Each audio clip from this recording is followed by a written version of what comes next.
En un mundo lleno de violencia, tristeza y enfermedad, siempre hay una respuesta. Clama a mí y yo te responderé, dice el Creador.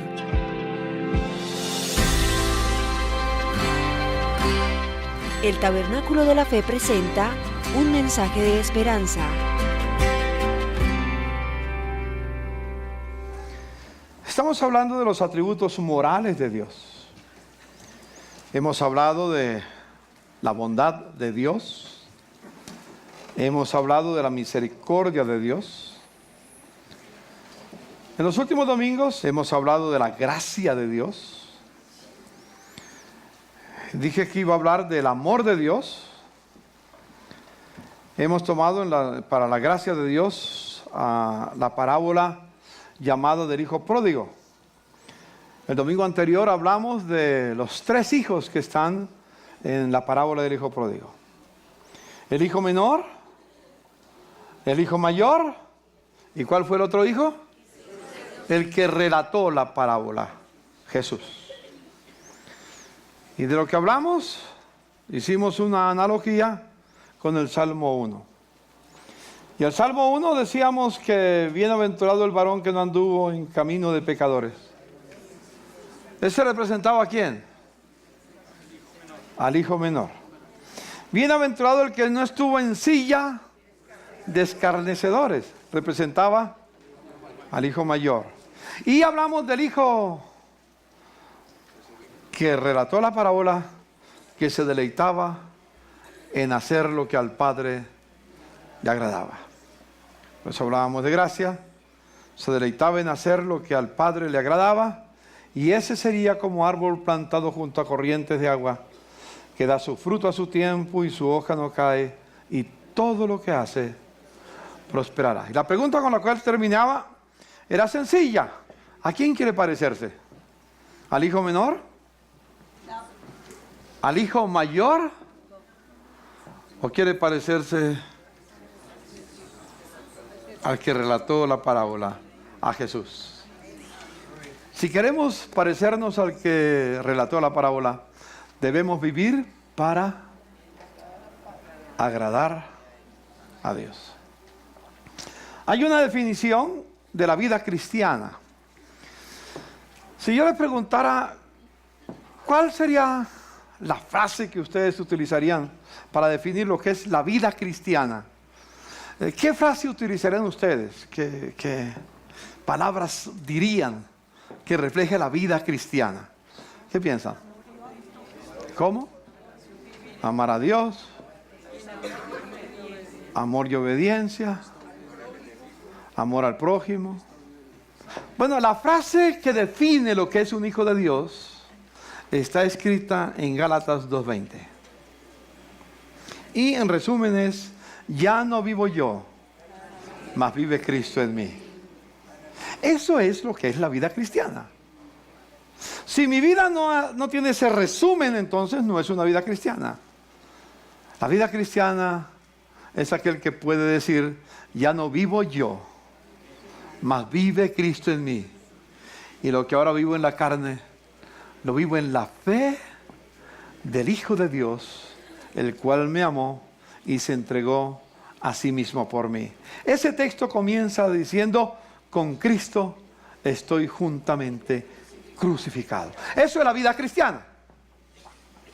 Si esa no es tu experiencia ni mi experiencia, entonces tenemos un simulacro de vida cristiana. Tenemos una máscara de vida cristiana.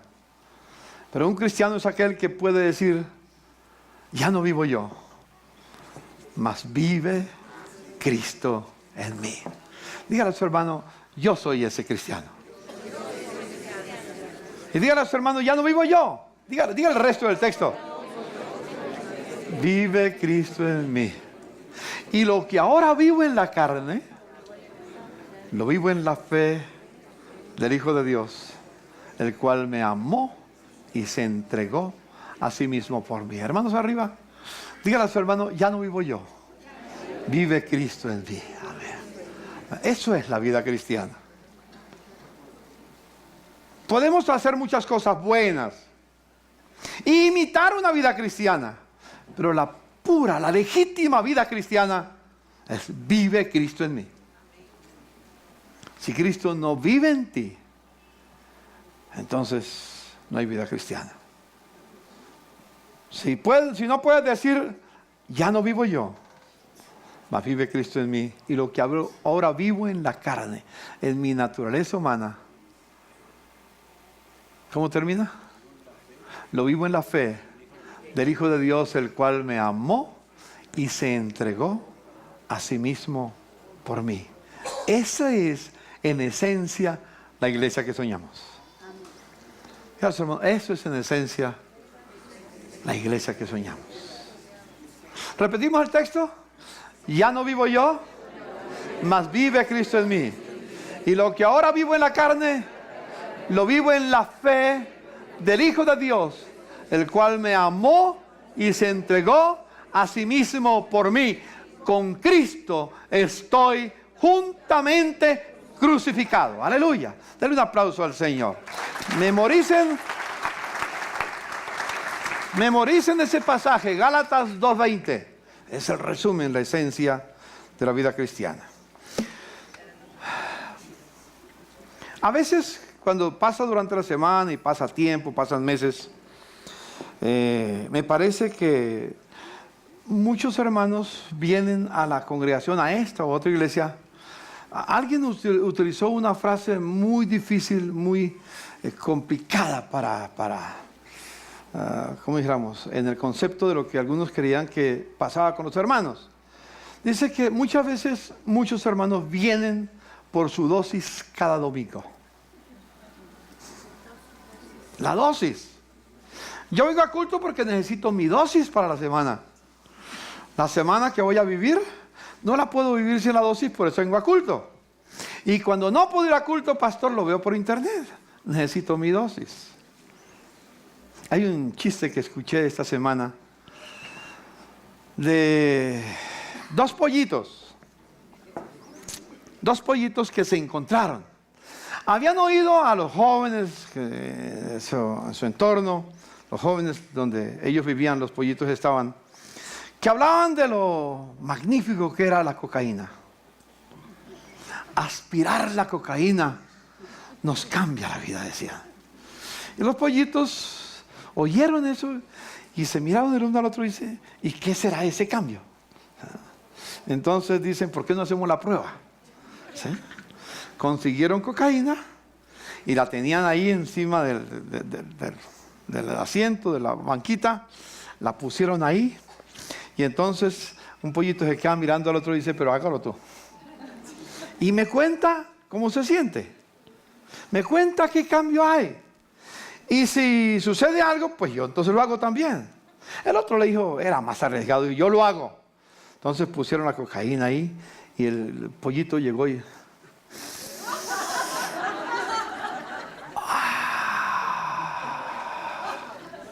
aspiró la cocaína. El otro se queda mirándola a ver qué cara hace. Y no, nada. ¿Qué sintió? Dijo, nada. No sentí nada. ¿Qué será? ¿Por qué no trata con la patica de taparse, ponerse en la nariz y aspira fuerte? La puso y dice...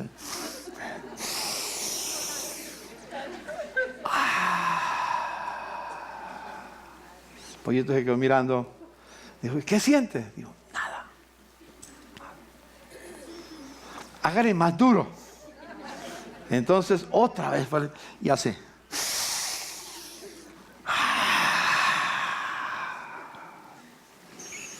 El otro pollo se queda mirándolo y dice, ¿qué sintió?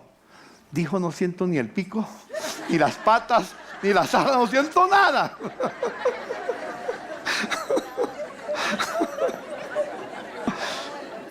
A veces me da la sensación de que algunos hermanos escuchan la palabra y no sienten nada, porque salen y siguen igual.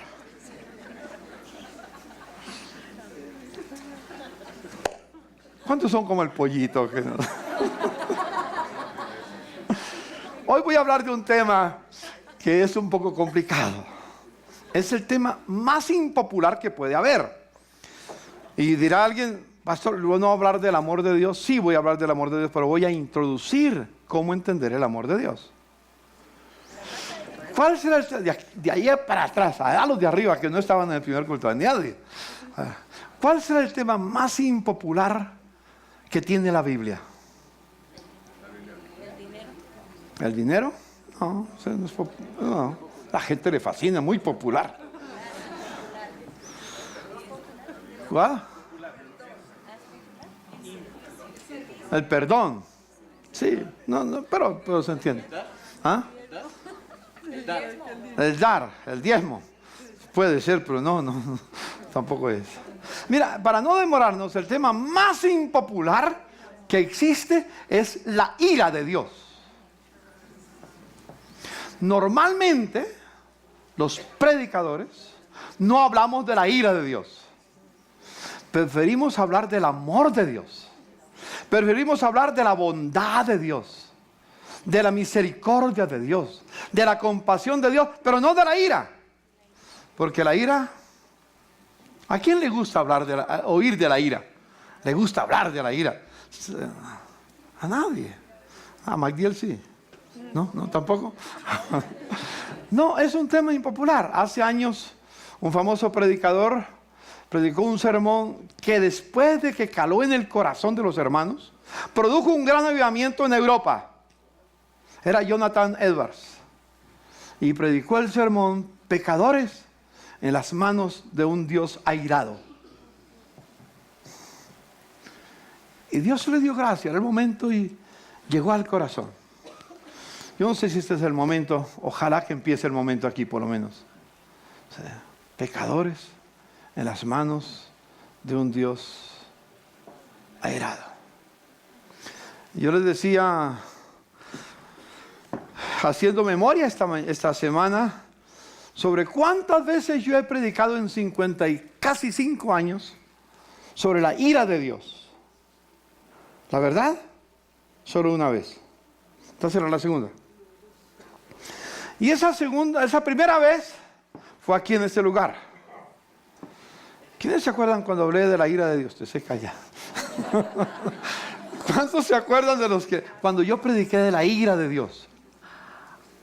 Fue en el 2014. Hace un año. Fue el 13 de abril. En este culto. Era la Pascua. Domingo de Pascua. ¿Se acuerdan que hablé de las copas que se servían en la Pascua judía? Hablé de 4 copas que se ponen en la mesa. La copa de la santidad, la copa de la liberación, la copa de la redención y la copa de la protección. Pero había una quinta copa que esa no se tomaba,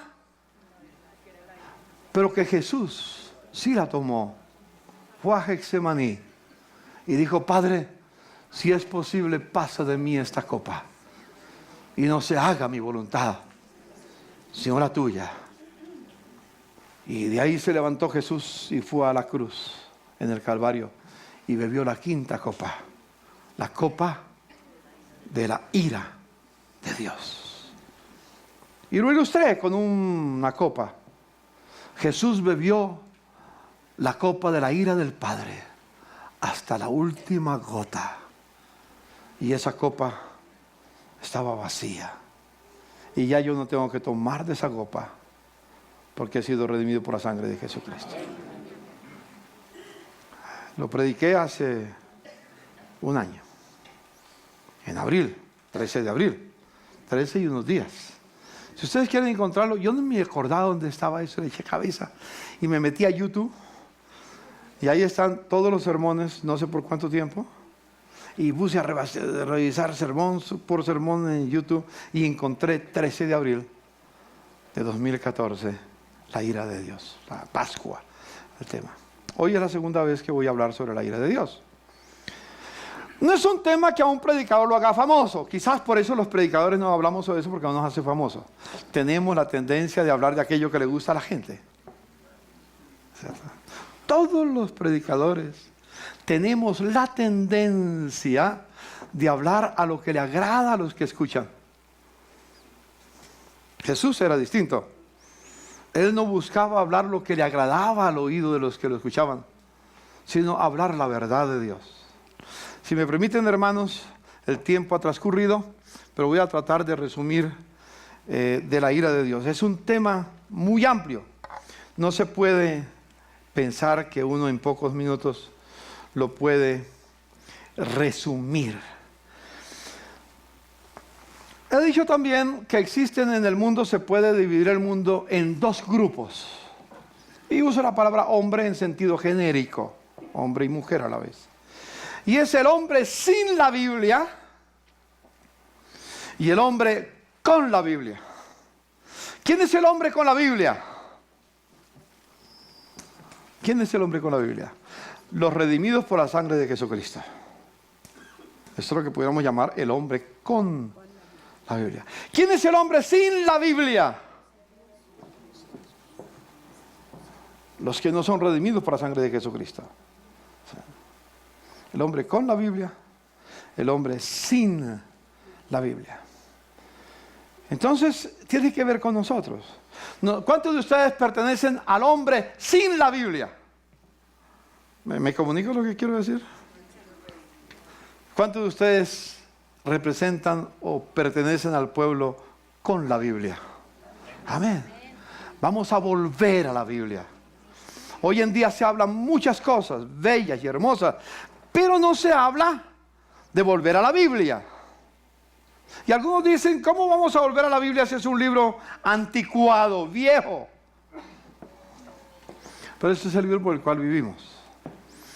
Últimamente el Señor me ha guiado, cuando hago matrimonios, a poner la Biblia. Un día estaba mirando la posesión de los presidentes en los Estados Unidos desde un principio cristiano. Y el presidente de los Estados Unidos tiene la obligación, parece que Barack Obama no lo hizo. Estaba la Biblia ahí. Pero todos los demás presidentes que yo he visto ponían sus manos sobre la Biblia y juraban ser fieles a la Biblia y a la Constitución para guiar a los Estados Unidos. Tomando ese principio, yo llevo la Biblia a cada matrimonio, no para leerla, sino para que, bueno, la leo también, pero para que los novios pongan sus manos sobre ella y prometan delante de Dios edificar su hogar conforme a los principios que están escritos en este libro. Y descubro, fue mi experiencia personal, un día decidimos, aunque no hice el juramento en la Biblia, pero decidimos formar nuestro hogar en los principios que Dios ha puesto en esta palabra. Y déjeme decirle, jamás hemos pensado en divorciarnos. Los que piensan en divorciarse, y no porque yo haya sido perfecto. ¿Cuántos creen de ustedes que yo he sido perfecto en mi hogar todos los 55 años que estamos viviendo? Gracias. No he sido perfecto. Lucía, Pedrito no será perfecto, pero ha jurado edificar su hogar conforme a los principios de la palabra. Y cuando uno jura, promete edificar su hogar conforme a los principios de la palabra, cuando vengan tempestades, cuando vengan huracanes, cuando haya las lluvias y golpeen con ímpetu sobre esa casa, no caerá porque está sobre la roca. Amén. Entonces, hermanos, tenemos que ser el pueblo de la Biblia, el pueblo del libro. Así fue la reforma en sus años anteriores. Yo quiero hablar entonces por unos minutos sobre la ira de Dios. Y en el camino, después voy a hablar del amor de Dios. Tenemos que hacer esto para entender el amor de Dios, para entender la bondad de Dios, la misericordia de Dios, la gracia de Dios. Y si no, no lo entenderemos jamás. ¿Cuál es la causa de la ira de Dios? ¿Qué es la ira? La ira, según la definición de muchos pensadores, resumiéndola, es la profunda indignación de Dios por el pecado y la injusticia. Es la profunda indignación de Dios. ¿Cuándo Dios ve injusticia? Cuando Dios ve la violación de sus principios, Dios no se puede deleitar. Ese asunto requiere la ira de Dios.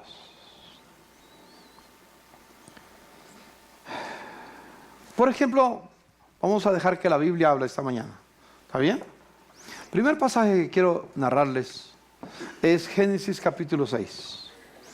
Después de que habían pasado cerca de 2000 años de la creación, del pecado mejor, de la echada al diluvio, Dios dejó que el hombre siguiera su camino. ¿Cuál fue el resultado? Dice la palabra de Dios: y dijo Jehová, no contenderá mi espíritu con el hombre para siempre, porque ciertamente él es carne, vive bajo los deseos naturales, mas serás un día 120 años, le dio un plazo. Había gigantes en la tierra en aquellos días, y también después de que se llegaron los hijos de Dios a las hijas de los hombres y les engendraron hijos. Estos fueron los valientes que desde la antigüedad fueron varones de renombre. Y vio Jehová que la maldad de los hombres era mucha en la tierra, y que todo designio de los pensamientos del corazón de ellos era de continuo solamente al mal, y se arrepintió. Y la palabra arrepentirse es: sintió el Señor un dolor profundo en su corazón por ver que el hombre estaba inclinado hacia el mal. Eso es arrepentirse. Y le dolió en su corazón.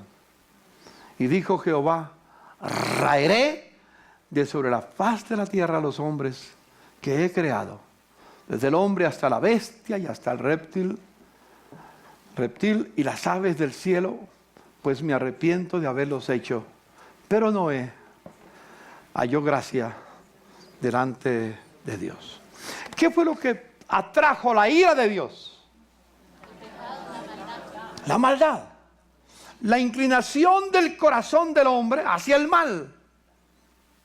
Cuando miramos esta verdad hoy en día, cuando la analizamos a la luz de la historia de la raza humana, de lo que vivimos hoy, ¿bajo qué principio está viviendo la raza humana? Bajo la ira de Dios. Porque la intención del hombre es hacia el mal. Hay un pueblo que es la sal de la tierra, que es la iglesia. Y esa iglesia bendita, que es sal, no ha permitido que la tierra se corrompa. Pero si la iglesia, que es la sal, se desvaneciere, la sal se desvaneciere, ¿qué pasará con la tierra? ¿Qué esperanza habrá si tú y yo no somos la sal de la tierra? Todo será un campo de putrefacción. Dios nos ha dado una tremenda responsabilidad, ser los que conservamos la tierra hasta el día de la ira de Dios. Va a llegar un día que se llama en la Biblia el día de la ira de Dios. El día de la ira. Déjenme leerles un pasaje de la Biblia, ¿está bien? Lo vamos a leer juntos. Está en el libro de Apocalipsis, al final, capítulo 16, la copa de la ira que Jesús bebió por nosotros, por su pueblo, no por los que no son su pueblo, se dividió en 7 copas, y Dios se la dio a 7 ángeles, y les dijo lo siguiente: oí una gran voz que decía desde el cielo a los 7 ángeles: id y derramad sobre la tierra las 7 copas de la ira de Dios. ¿7 copas de qué? De la ira de Dios. Déjeme en paréntesis, a mí me da la sensación al leer la Biblia que todo aquello que tiene que ver con la ira, con el castigo, con el juicio de Dios, se menciona más veces en la Biblia que el amor de Dios. Mucho más. Porque es serio, lo que pasa es que nosotros no le ponemos atención. Ustedes cuando leen la Biblia no están buscando donde dice sobre la ira o sobre el juicio. Vivamos donde da las bendiciones, ¿no es cierto? ¿A cuánto les gusta las palabritas que le dan bendición? Y las promesas de Dios, nos fascinan las promesas, ¿no es cierto? Y yo creo que una de las críticas que tengo a grupos como que producen las promesas de Dios y que usted saca uno y dice, y el Señor estará contigo todos los días del fin del mundo. Pero no hay ninguno que diga, pero el juicio de Dios viene sobre tú. No hay nada.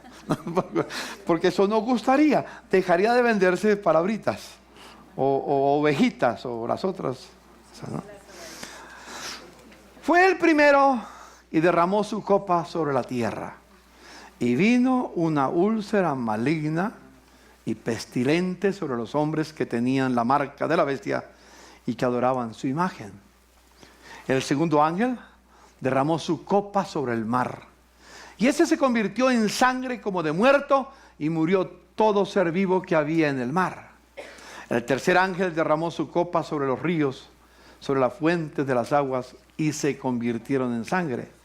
Y oí al ángel de las aguas que decía, justo eres tú, oh Señor, el que eres y que eras, el santo, porque has juzgado estas cosas. Por cuanto derramaron la sangre de los santos y de los profetas, también tú les has dado a beber sangre, pues lo merecen. También oía otro que desde el altar decía, ciertamente, Señor Dios Todopoderoso, tus juicios son verdaderos y justos. El cuarto ángel derramó su copa sobre el sol, el cual fue dado quemar a los hombres con fuego, y los hombres se quemaron con el gran calor y blasfemaron el nombre de Dios que tiene poder sobre estas plagas, y no se arrepintieron para darle gloria. El quinto ángel derramó su copa sobre el trono de la bestia, y su reino se cubrió de tinieblas, y mordían de dolor sus lenguas, y blasfemaron. En lugar de arrepentirse, ¿qué hicieron? Blasfemaron contra el Dios del cielo por sus dolores y por sus úlceras, y no se arrepintieron de sus pecados, de sus obras.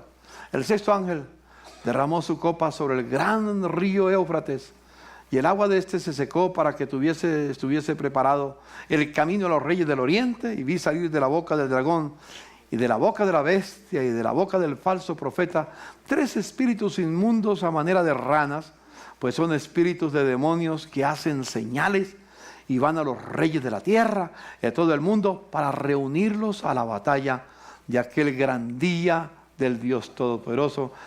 Aquel gran día es el día de la ira de Dios. Y aquí yo vengo como ladrón, bienaventurado el que vela y guarda sus ropas, para que no ande desnudo y vean su vergüenza. Y los reunió en el lugar que en hebreo se llama Armagedón. El séptimo ángel derramó su copa por el aire, y salió una gran voz del templo del cielo, del trono, diciendo, hecho está. Ya la consumación, la ira, el día de la ira llegó. Entonces hubo relámpagos y voces y truenos, un gran temblor de la tierra, un terremoto tan grande cual no hubo jamás desde que los hombres han estado sobre la tierra. Y la gran ciudad fue dividida, Babilonia, en 3 partes, y las ciudades de las naciones cayeron. Y la gran Babilonia vino en memoria delante de Dios para darle el cáliz del vino del ardor de su ira. Y toda isla huyó, y los montes no fueron hallados. Y cayó del cielo sobre los hombres un enorme granizo como del peso de un talento. Y los hombres, en lugar de arrepentirse, ¿qué hicieron? Blasfemaron contra Dios por la plaga del granizo, porque su plaga fue sobremanera grande. Si me permiten, hay un pasaje en la Biblia que corrobora esto, Apocalipsis 6. Y el verso 15 al 17 dice, entonces todo el mundo, los reyes de la tierra, los gobernantes, los generales, los ricos, los poderosos, todo esclavo y todo libre, se escondió en las cuevas y entre las rocas de las montañas, y gritaban a las montañas y a las rocas, diciendo, caigan sobre nosotros y escóndanos del rostro de aquel que se siente en el trono y de la ira del Cordero. Escúcheme, hemos siempre hablado del Cordero como mansito, ¿no? Como alguien suave, como alguien dulce. Y el Cordero ama sus borrachitos, ¿no? Y entonces uno puede hacer lo que quiera porque el Cordero es suave. Entonces, aquí nos habla aparentemente una contradicción, pero que revela una verdad: la ira del Cordero. Y sigue diciendo: porque ha llegado el gran día de su ira. ¿Y quién podrá sobrevivir? Hay mucho para hablar de esto y hay muchos pasajes de la Biblia, como Jeremías 25, por ejemplo, que lo leímos hace un año, en la copa de la ira de Dios. Que las naciones dirían: no beberemos la copa de la ira. Y Dios le dice: tendrán que beberla, es inescapable.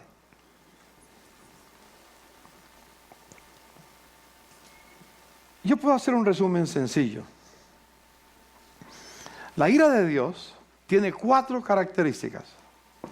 Voy a mencionar 3 ahora y enseguida mencionar la otra.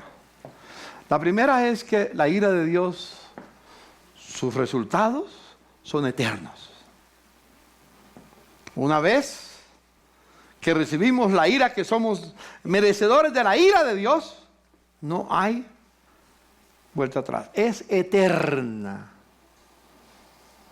Por eso el Señor nos habló tantas veces diciendo que nos evitáramos ir al lago de fuego o a la Gehenna o al infierno, donde el gusano no muere y el fuego nunca se apaga. No es algo literal, pero sí está hablando de que es eterno el tormento, el juicio de Dios. La ira de Dios, una vez que llega sobre el ser humano, no tiene vuelta de hojas.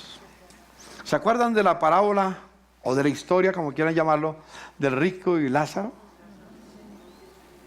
Cuando el rico le dijo a Abraham: envía a Lázaro para que me consuele, haga algo. Y el Señor le dice: ninguno que está en este lado puede pasar allá, ni de allá pasar acá. Es eterna.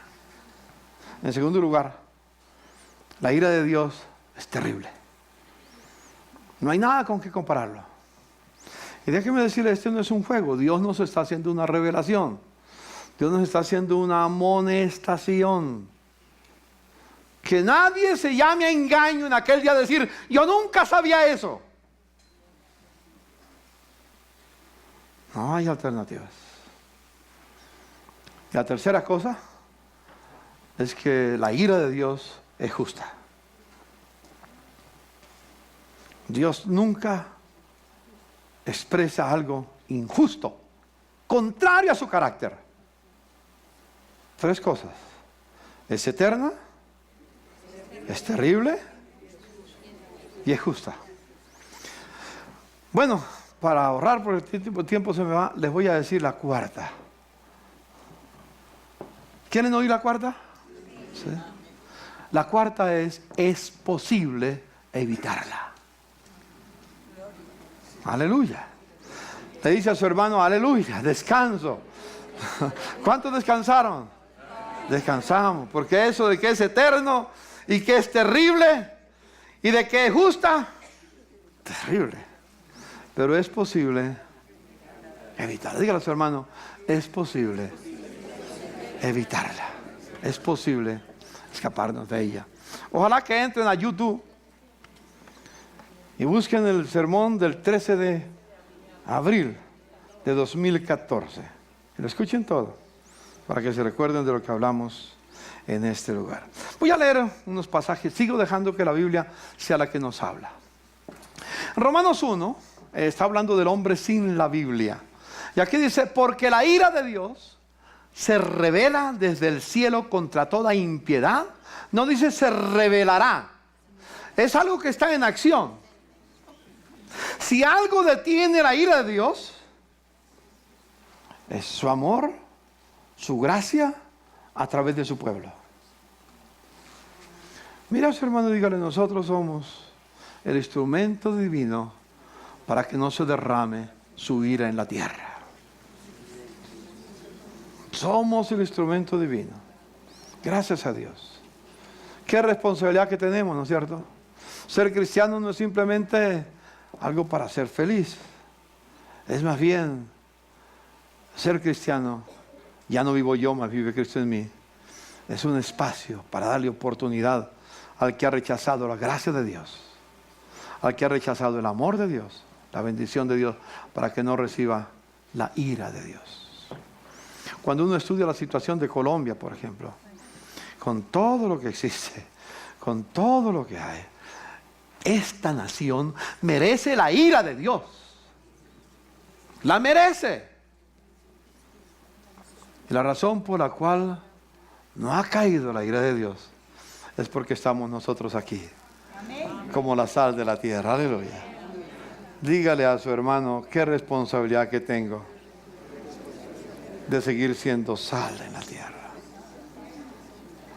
Como dijo Jesús, si la sal se desvaneciere, si la sal perdiere su sabor, ¿de qué sirve?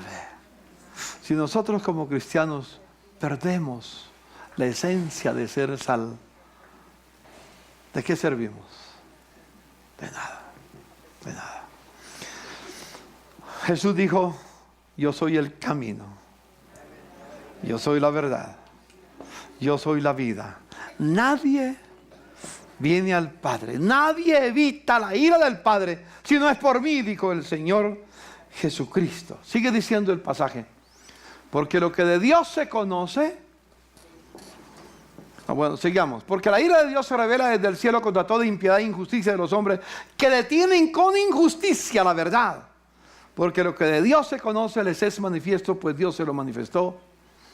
Porque las cosas invisibles de Dios, su eterno poder y su deidad, se hacen claramente visibles desde la creación del mundo, siendo entendidas por medio de las cosas hechas, de modo que no tienen excusa. Dios ha hecho una revelación, lo que llamamos la revelación general de Dios. Dios se ha revelado para decir al mundo que Él existe. Que lo que existe en este mundo no es resultado de materia, energía, tiempo y azar, sino que Dios lo hizo. Los cielos cuentan la gloria de Dios y la expansión anuncia la obra de sus manos. Un día emite palabra al otro día y una noche a la otra declara sabiduría. No hay dicho, no hay palabra, pero por toda la tierra sale su voz. Y esta, como un novio que corre de su tálamo, corre deseoso de anunciar que Dios vive.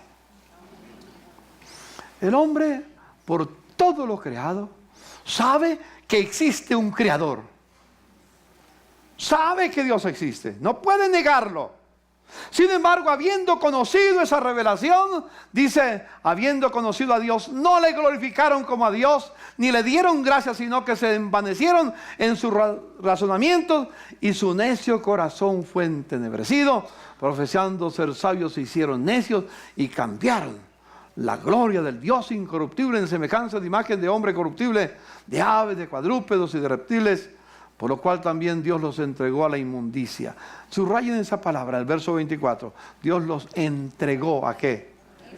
A su inmundicia, a la inmundicia, en las concupiscencias de sus corazones, de modo que deshonraron entre sí sus propios cuerpos. Y continúa, ya que cambiaron la verdad de Dios por la mentira, ya que habiendo conocido a Dios no le glorificaron como a Dios, honraron y dieron culto a las criaturas antes que al Creador, el cual es bendito por los siglos. Amén. Y el verso 26 otra vez, por esto Dios los entregó, nuevamente, la segunda vez, los entregó a pasiones vergonzosas, pues aún sus mujeres cambiaron el uso natural por el que es contra la naturaleza. No tengo que hablar de eso, ya lo saben, ¿no? ¿A qué se está refiriendo? No importa el lugar de ministros que tengan, o en la justicia que tengan, o en el gobierno que tengan, han sido entregados a pasiones vergonzosas. A pasiones vergonzosas. Ese no es un mensaje que gusta en la sociedad, pero es la verdad de Dios. Han sido entregados a pasiones vergonzosas, pues aún sus mujeres cambiaron el uso natural por el que es contra naturaleza. Y de igual modo también los hombres, dejando el uso natural de la mujer, se encendieron en su lascivia unos con otros, cometiendo hechos vergonzosos, hombres con hombres y recibiendo en sí mismo la retribución debida a su extravío. Y el verso 28 nuevamente la frase: y como ellos no aprobaron tener en cuenta a Dios, ¿Dios qué? Los entregó a una mente reprobada para hacer cosas que no convienen, estando atestados de toda injusticia, fornicación, perversidad, avaricia, maldad, llenos de envidia, homicidios, contiendas, engaños y malignidades, murmuradores, detractores, aborrecedores de Dios, injuriosos, soberbios, altivos, inventores de malos, desobedientes a los padres, necios, desleales, sin afecto natural, implacables, sin misericordia, etcétera, etcétera, etcétera. Es lo que debe seguir ahí. Esa no es una lista exhaustiva, es solamente demostrativa. Y termina diciendo: quienes habiendo entendido el juicio de Dios, habiendo entendido la ira de Dios, que los que practican tales cosas son dignos de muerte, no solo las hacen, sino que promueven para que otros las hagan. ¿No es esa la realidad que estamos viviendo hoy en día? El mundo la ha vivido, pero cada día vamos en declive. Cada día vamos en declive. Y luego sigue diciendo, eso sigue el texto diciéndonos: por lo cual eres inexcusable, oh hombre, cualquiera que seas tú que juzgas, pues en lo que juzgas a otro te condenas a ti mismo, porque tú que juzgas hace lo mismo. ¿Qué pasaría si algunos de nuestros jueces, de magistrados, examinaran su vida cuando dan sentencias contra otros? Terrible, terrible. Mas sabemos que el juicio de Dios contra los que practican tales cosas es según verdad. ¿Piensas esto, oh hombre? Tú que juzgas a los que tal hacen y haces lo mismo que tú, ¿escaparás del juicio de Dios? ¿O menosprecia la riqueza de su benignidad, paciencia y longanimidad, ignorando que su benignidad te guía al arrepentimiento? Pero por tu dureza y por tu corazón no arrepentido, atesoras para ti mismo ira. Otra vez la palabrita, ¿no? Ira, para el día de la ira y de la revelación del justo juicio de Dios, el cual pagará a cada uno conforme a sus obras. Vida eterna a los que perseverando en bien hacer buscan gloria y honra e inmortalidad, es decir, honran a Dios. Pero ira, otra vez la palabrita, y enojo a los que son contenciosos y no obedecen a la verdad, sino que obedecen a la injusticia, tribulación y angustia sobre todo ser humano que hace lo malo, al judío y también al griego, al judío y al no judío, al gentil. Pero gloria y honra y paz a todos los que hacen lo bueno, al judío también lo mismo que al gentil, porque no hay acepción de personas. Voy a decir algo para que no me pase por alto. La primera forma como Dios se ha revelado al hombre sin la Biblia es a través de la creación. La segunda forma como Dios se ha revelado al hombre sin la Biblia es a través de su conciencia. Todo mundo, dentro de su ser interior, no importa la cultura donde está, sabe si lo que hizo es bueno o es malo. Así lo puede justificar como quiera, pero sabe dentro de sí, no se puede esconder de sí mismo. Todo lo que está dentro de su corazón, sabe. Puede, repito, excusarse, puede tener argumentos, todo lo que quiera. No son los oidores de la ley los justos ante Dios, sino los hacedores de la ley serán justificados. Y mire lo que dice: porque cuando los gentiles, es decir, a mí me ha preguntado muchas veces, seguro que tú te has hecho la pregunta, ¿cómo juzgará Dios con la Biblia a los que nunca han escuchado la Biblia? ¿Cierto? ¿Cómo? A los indígenas, a los ancestros, a tanta gente que hay que no conoce la Biblia ni sabe leer siquiera, no ha oído hablar de Jesús. ¿Cómo lo va a juzgar? Aquí empieza. Cuando los gentiles que no tienen ley, que no conocen la Biblia, hacen por naturaleza lo que es de la Biblia, de la ley, estos, aunque no tengan ley, son ley para sí mismos, mostrando la obra de la ley escrita ¿dónde? En sus corazones. Cuando Dios creó al ser humano, cuando está formado en el vientre de la madre, allá en el vientre de la madre ya está escrita la ley de Dios. No tiene que leerla.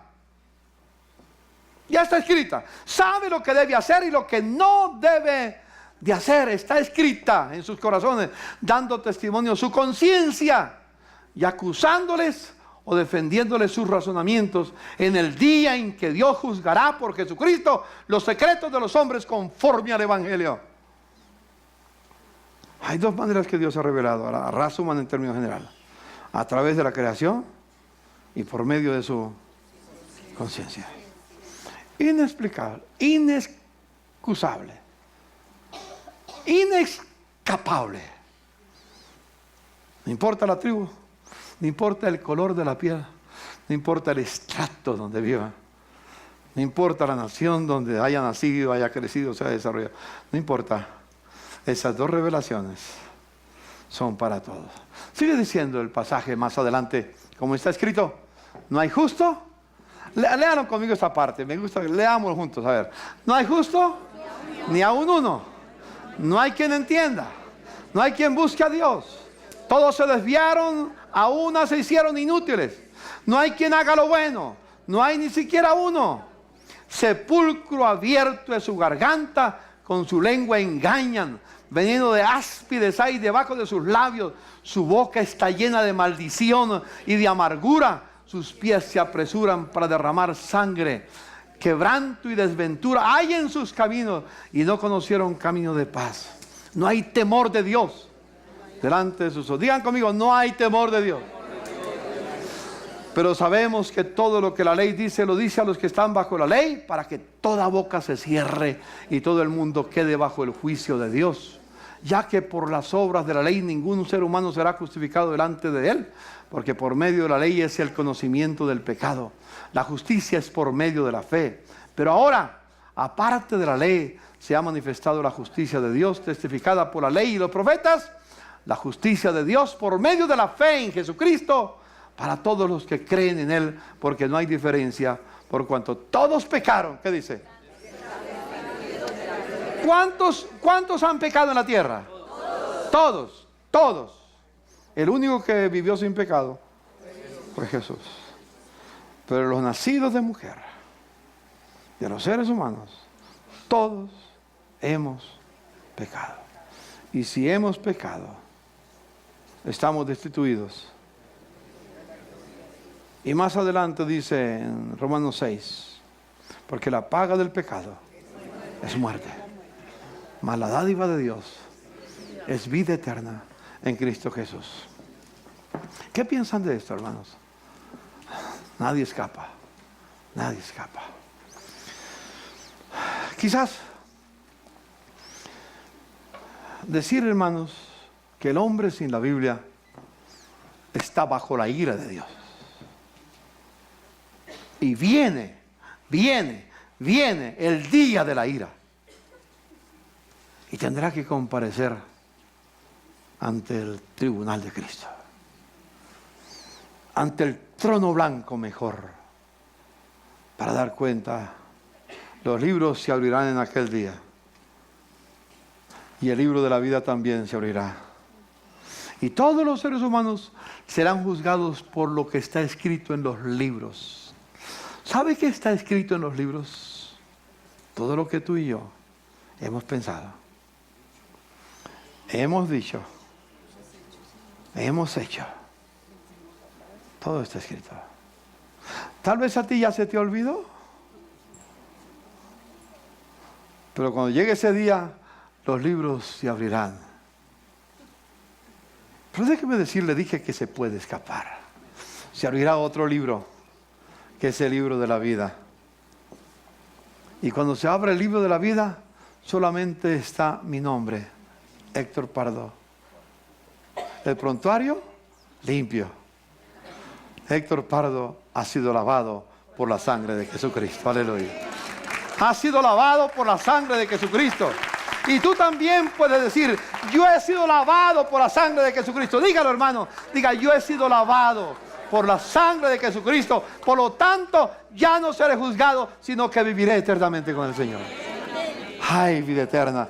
Y entonces podemos entender Juan 3:16, porque de tal manera amó Dios al mundo, que ha dado a su Hijo unigénito, para que todo aquel que en él crea no se pierda, mas tenga vida eterna. Porque no envió Dios a su Hijo al mundo para condenar al mundo, sino para que el mundo sea salvo por él. El que en él cree no es condenado, porque ha creído en el nombre del unigénito Hijo de Dios. Y esta es la condenación, que la luz vino al mundo, y los hombres amaron más las tinieblas que la luz, porque sus obras eran malas. Pero todo aquel que hace lo bueno viene a la luz, para que sus obras sean conocidas, que son hechas en Dios. El que cree en el Hijo tiene vida eterna, y no vendrá a condenación, mas pasó de muerte a vida. Aleluya. Démosle un aplauso al Señor. Esa es la verdad. La ira de Dios se puede escapar.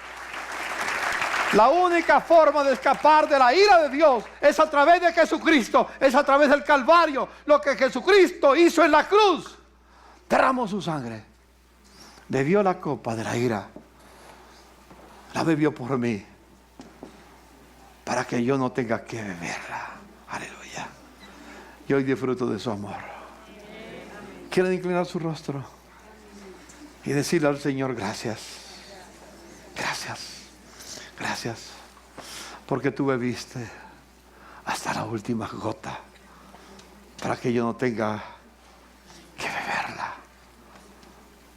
Ahora todo lo que bebo es de la copa de tu gracia.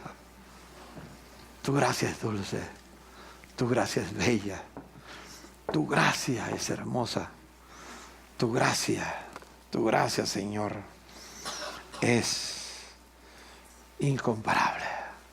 Aleluya. Dígale al Señor: gracias, gracias, gracias, gracias, Señor. ¿Hay alguien aquí que ha estado viviendo bajo la ira de Dios? Ha sido un hombre o una mujer sin la Biblia, sin conocer a Jesucristo, en otras palabras, para hacerlo más inteligente. Jesús dice: yo estoy a la puerta y llamo.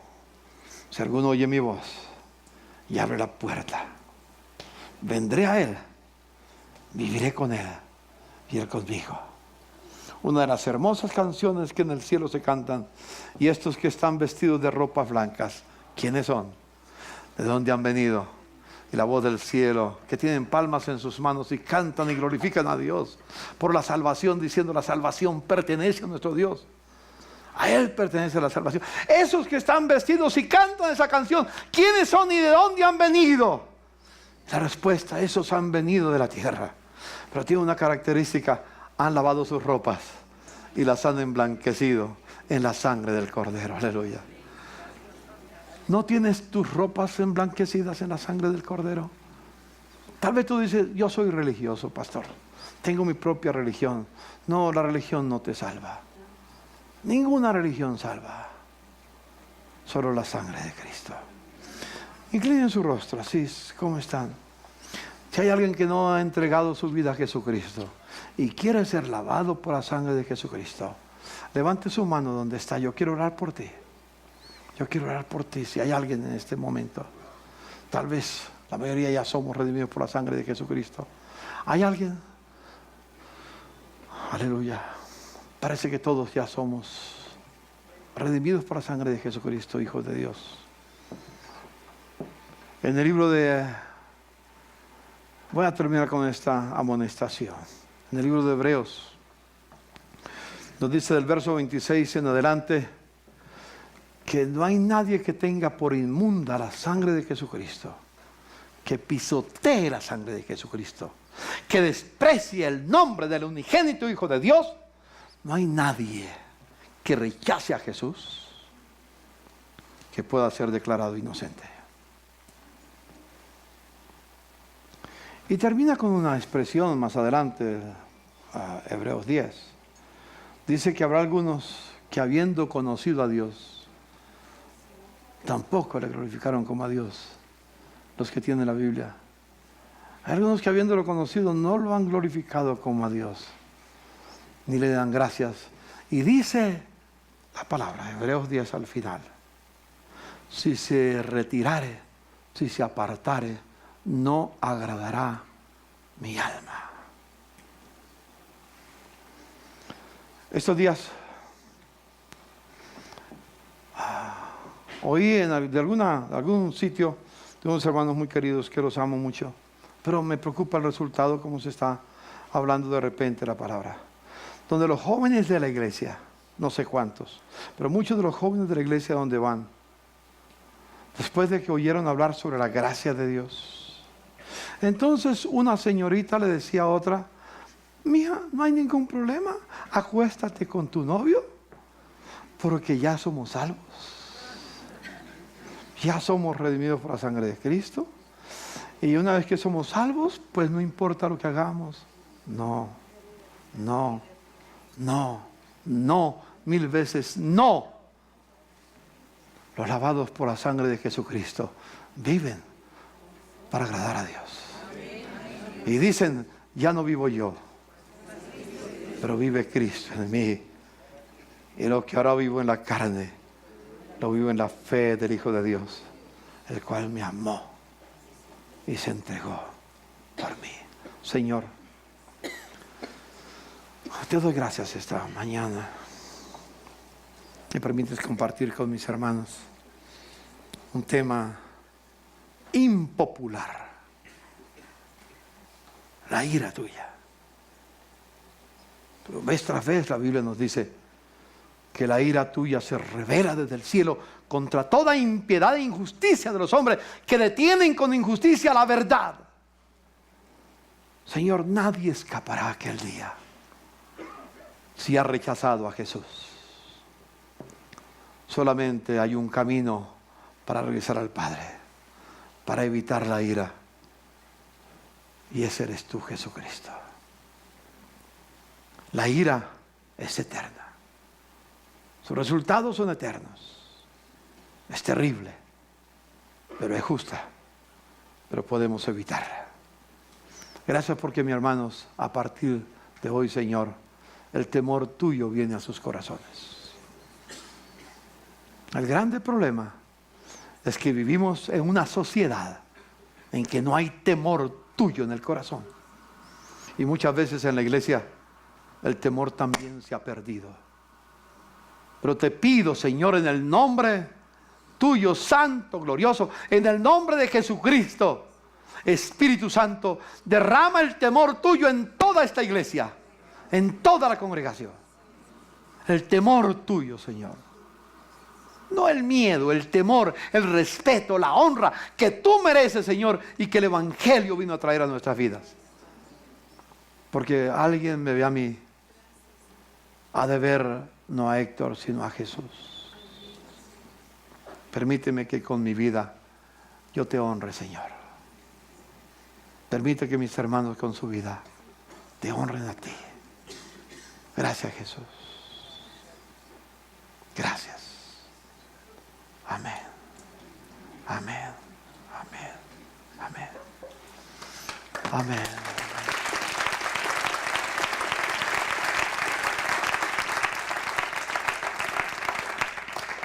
Hermanos míos, que esta semana, hoy y para siempre, pidamos al Señor que su temor llene nuestras vidas. Que habiéndole conocido como Dios, le honremos, le demos gloria, le demos gracia y vivamos para Él. Que Dios les bendiga.